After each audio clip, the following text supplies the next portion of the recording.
Well, it's finally here. It is tomato planting time. It happens to be Memorial Day weekend. There are some people who swear by the timing of they plant their tomatoes around just before or right after Memorial Day.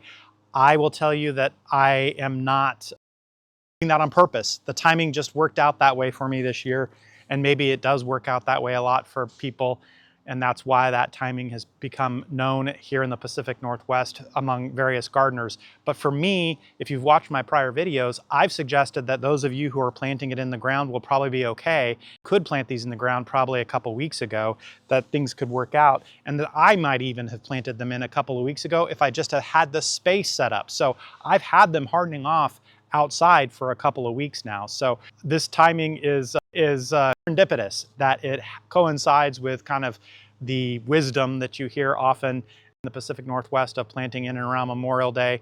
You hear other things like other days of mention or other time periods that people swear by. But in any case, I would just say it's a coincidence here. It's not dogmatic on my part that I'm going to always plant on Memorial Day, but the weather was turning a couple of weeks ago. I started hardening off the tomatoes. Then I didn't have the space to put them in yet. I hadn't set up my container row here. Now I have, so now it's going in. And it's Memorial weekend.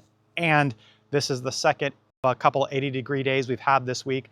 So all the things are lining up. Now, just to be clear, in the weather forecast, it does show that the weather is going to dip down for a couple of days in the next 15-day forecast, such that the nighttime temperatures will go marginally below 50. Am I worried about that? Not so much. It's already happened. And if you look at my tomatoes as I'm planting, they look pretty healthy to me. So I think we're okay. Certainly no frost. So I'm not afraid that something's going to come in and kill the tomatoes off.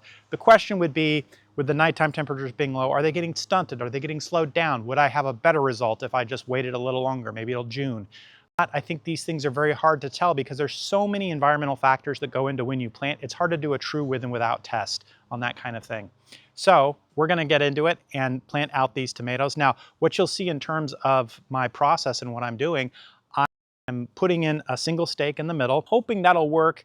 A little bit kind of nervous that maybe the stake will not have enough support. It'll tip over to one side or the other as we get later in the season and the tomatoes are heavy. Maybe I'll have to put up some extra support, but I didn't want to do that right away because I just like the aesthetic of just having one stake in each container behind me here the way I have it.